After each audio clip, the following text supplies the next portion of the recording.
Bonjour, mon nom c'est Guy Fréchette. J'aimerais vous parler aujourd'hui de quelque chose qui est très important dans la vie.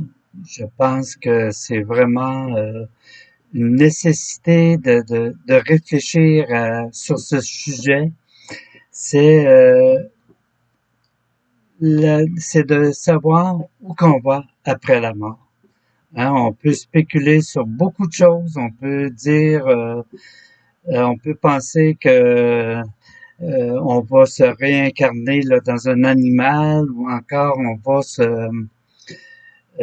s'en va comme certains disent, on s'en va dans le trou ou on s'en va au ciel ou à l'enfer ou peu importe ce qu'on peut penser n'est pas nécessairement la vérité. Ce qui est important, c'est la réalité des choses.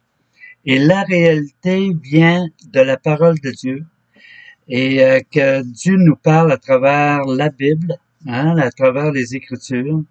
Et c'est à travers les Écritures qu'on peut vraiment discerner qu'est-ce que Dieu veut pour nous. Euh, je pense pas que le Seigneur a créé l'homme, du moins si on croit que Dieu existe et qu'il nous a créés. Je ne crois pas que Dieu a créé l'homme uniquement dans le but pour le créer, puis après ça, bon, l'homme meurt, puis après ça, c'est fini. Dieu a certainement un plan parfait pour celui qui vient au monde. Chaque créature il n'y a aucune créature qui n'est cachée devant lui. C'est pour cette raison qu'il est important de savoir c'est quoi le plan de Dieu pour notre vie. Parce que Dieu a un plan pour chacun de nous. Et maintenant, c'est de savoir quel est ce plan. Et moi, je peux vous dire une chose, et je le dis en toute humilité, que Dieu m'a révélé vraiment qu'est-ce qu'il y avait après la mort. Et peut-être vous allez dire, le gars il est arrogant, il se pense au-dessus de tout. Puis même, il y a un verset qui dit « Telle voix paraît droite à un homme, et son issue, c'est la voie de la mort. » Je peux être complètement à côté de la traque, vous allez dire, et je suis qu'un humain pareil comme n'importe quel autre. Donc, qui peut me confirmer où je vais après la mort? Moi, je peux vous certifier, je vous le dis en toute sincérité et en toute humilité, que Dieu me l'a révélé. De quelle façon?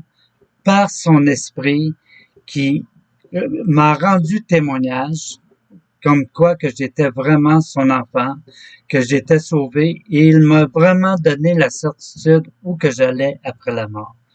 Et vous savez, ce n'est pas uniquement à moi qui m'a parlé, mais à tous ceux qui l'ont reçu, à tous ceux qui ont reçu l'Esprit de Dieu. Elle leur a donné le pouvoir de devenir enfants de Dieu, lequel sont nés non du sang, ni de la chair, mais sont nés de Dieu. Et ça, comment? Par une nouvelle naissance. Oui, par une nouvelle naissance. Et comment vient cette nouvelle naissance? À travers la repentance. Oui, il faut vraiment se repentir, reconnaître notre état. Et à ce moment-là, c'est là qu'on peut vraiment recevoir la confirmation que Dieu est en nous et que nous l'avons reçu. Vous savez, j'ai été élevé dans un milieu catholique et on me disait qu'à 7 ans, nous autres, c'était la confirmation. C'est encore le cas aujourd'hui, que à la confirmation, on recevrait le Saint-Esprit.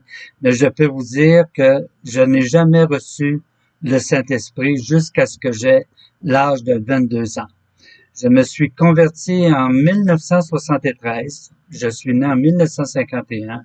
Et lorsque je me suis converti, j'avais 22 ans et j'ai eu la ferme assurance que Dieu était venu en moi, que son esprit, l'esprit de Christ était venu en moi. Pourquoi? Parce que dans Romains 8, il est dit que l'esprit lui-même, comme je vous ai dit tantôt, l'esprit lui-même rend témoignage à notre esprit que nous sommes enfants de Dieu. Donc, c'est de cette façon que je peux vous dire que j'ai l'assurance de où je vais après la mort. Et disons qu'aujourd'hui, la mort, souvent on essaie là, de la dompter, de la minimiser, et on pense qu'après la mort, ben, comme je vous ai dit tantôt, on a toutes sortes de spéculations, on a toutes sortes de philosophies par rapport à ça. Et le pire mensonge, c'est de croire que ce que l'on croit, c'est ce qui va arriver après la mort. Et c'est un mensonge, et ce mensonge vient de l'ennemi, qui est Satan, qui est le père du mensonge, et qui essaie de nous faire croire ces choses tellement ridicules que ce qu'on pense, c'est la vérité. Ça veut dire que quelqu'un peut penser, deux personnes peuvent penser contrairement, différemment, et les deux ont la vérité.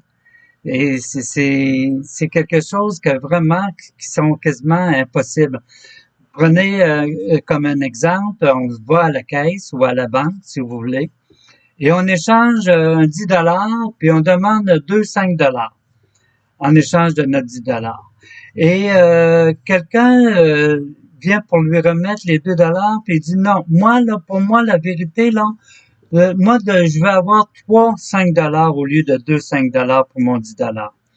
C'est sûr que la caissière va dire, bien écoutez monsieur, 10 $, c'est 2 5, 3 5, ça fait 15 $. Et si vous argumentez avec la caisse, avec la caissière, et vous lui dites, ben écoutez, là, moi je crois là que 10 $, c'est 3 5 $. Elle va certainement refuser de vous les donner. Mais c'est la même chose pour les questions existentielles. C'est que peu importe ce qu'on pense, peu importe ce qu'on défend, il n'y a qu'une vérité. Et cette vérité est venue au monde, hein, en chair et en os, et c'est Dieu lui-même qui a pris un corps d'homme pour venir nous révéler quelle est la vérité.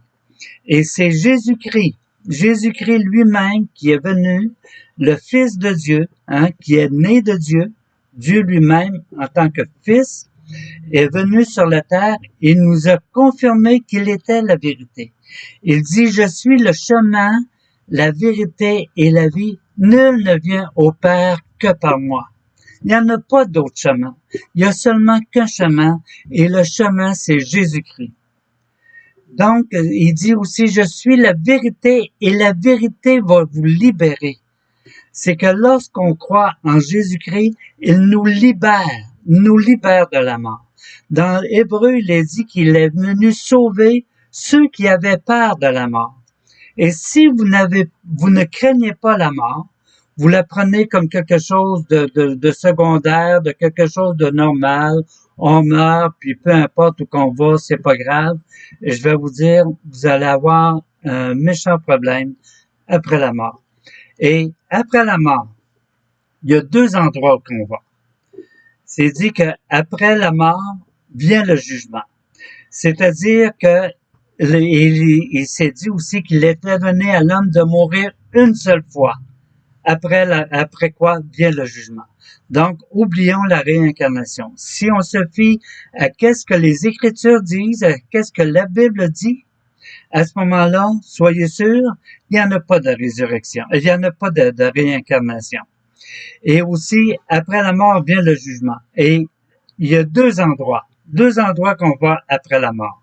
C'est soit le ciel et l'enfer.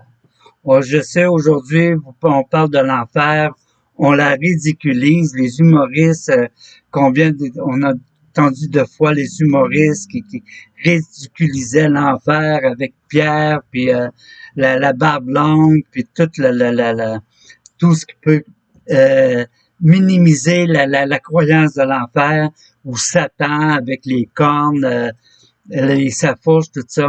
C'est toutes des choses qu'on ridiculise et qui nous fait minimiser l'importance de la mort.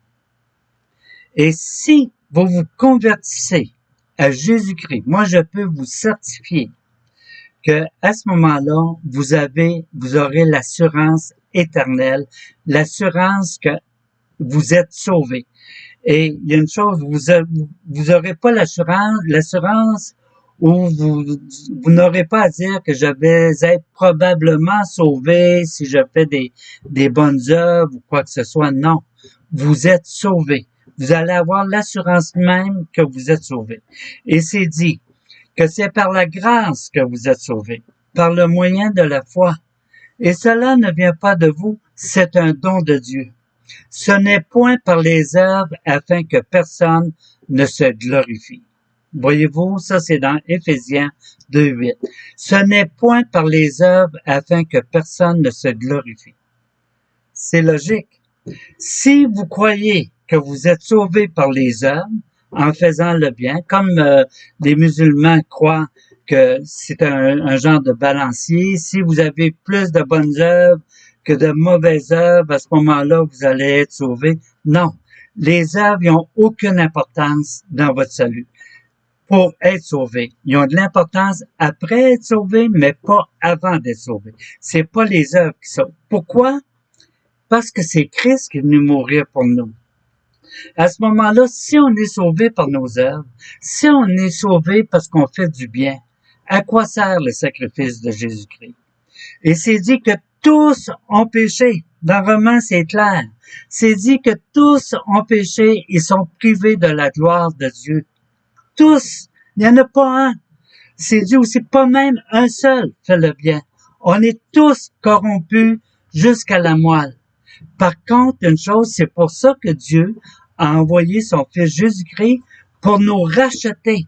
Pour racheter. Il nous a donné, il est venu donner son corps pour nous sauver. C'est un rachat. Il est venu nous racheter. Et il y a une chose, l'esprit, c'est dit que l'esprit, c'est l'art. Il nous a donné l'art de l'esprit. L'art, c'est un dépôt. Il nous a donné l'esprit, on reçoit l'esprit, et c'est un dépôt qu'on reçoit en attendant son retour et en attendant la résurrection des corps. Et un coup qu'on est sauvé, après ça, on sait qu'un jour, on va ressusciter avec Christ. Et si Jésus-Christ revenait aujourd'hui, moi, je peux vous assurer que je serai enlevé. Et tous ceux dans le monde, c'est pas avec moi, là. Quand que je parle, je suis pas un illuminé qui vous dit que j'ai seul la vérité et que Dieu s'est révélé uniquement à moi. Là, je suis pas un prophète, là, pour essayer de vous convaincre, là, que je suis quelqu'un d'exception. C'est que tous ceux qui ont reçu l'Esprit de Dieu, tous les chrétiens nés de nouveau, à ce moment-là, ils vont ressusciter un jour pour le bien, et ceux qui ne l'ont pas reçu, ils vont ressusciter pour l'enfer éternel et nous pour la vie éternelle. Et si Christ revenait aujourd'hui, s'il venait chercher son Église, à ce moment-là, mon corps changerait automatiquement pour un corps glorifié, le même corps que Christ a eu après sa résurrection. Et tous ceux qui ont cru en lui, on va monter dans les airs pendant 7 ans et après ça, on va revenir. Et tous ceux qui sont morts, moi je parle en étant que vivant, et tous ceux qui sont morts, eux aussi vont ressusciter avec nous, ils vont ressusciter, ils vont monter avec nous pour rejoindre le Seigneur dans les airs. Et après 7 ans, on va revenir sur la terre. Là, c'est le millénium et on va vivre éternellement avec un corps glorifié. Et c'est dit que dans l'éternité, quand on reçoit la vie éternelle, à ce moment-là, il n'y aura plus ni pleurs, ni grincement de dents, il n'y aura plus rien qui va nous faire nous attaquer ou nous faire pour être triste. Il n'y aura plus de maladie, il n'y aura plus de mal, il n'y aura plus rien, il n'y aura plus de haine, de vengeance, il n'y aura plus de mort, on ne mourra plus jamais. Mais attention, ceux qui ne l'ont pas reçu, ils vont ressusciter pour la perdition éternelle et eux, ils vont souffrir pour l'éternité. Et la souffrance éternelle, je vais vous dire c'est quoi là, c'est grave selon la Bible. La souffrance éternelle, c'est qu'ils vont être tourmenté jour et nuit. Imaginez-vous, là, des fois vous avez des stress, vous avez des angoisses, vous êtes tourmenté, et imaginez cet état-là qui va durer éternellement sans pouvoir, sans restauration. Ça va durer éternellement. Et vous allez être privé de la gloire de Dieu, vous allez être privé de tous les bienfaits de ceux qui vont avoir cru en Jésus-Christ. Mais pour ça, mes amis, il y a une condition, il faut se repentir. Il faut se repentir, ça veut dire quoi, se repentir? Se repentir, ça veut dire changer de direction. Ça veut dire qu'il faut reconnaître avant tout que notre état est pécheresse. Il faut confesser tous les péchés qu'on a faits. Pas à un homme. C'est pas un homme. Un homme ne peut pas vous sauver. Quand même, vous iriez voir des prêtres ou des amis, puis vous confesser. Ils peuvent rien faire pour vous. C'est directement à Jésus-Christ, parce que c'est dit que Jésus-Christ est le médiateur entre Dieu et les hommes. C'est à lui qu'il faut aller. Excusez. Et vous lui confessez tous vos péchés. Il ne faut rien qui reste dans votre cœur. Vous lui confessez tout, vous lui donnez votre vie. Vous lui dites, pardonne-moi Seigneur, pardonne-moi pour ma vie. Je reconnais que je suis un pécheur et que je suis perdu et j'ai besoin que tu me sauves. Je veux que tu me sauves, Seigneur. Et l'important, je veux vous dire qu'est-ce qui est tellement important, c'est d'avoir une Bible, ou même vous pouvez aller sur Internet, il n'y a pas de problème, sur Internet vous pouvez avoir la Bible en ligne, et l'important c'est de lire les Écritures, la Bible, qui est la parole de Dieu écrite.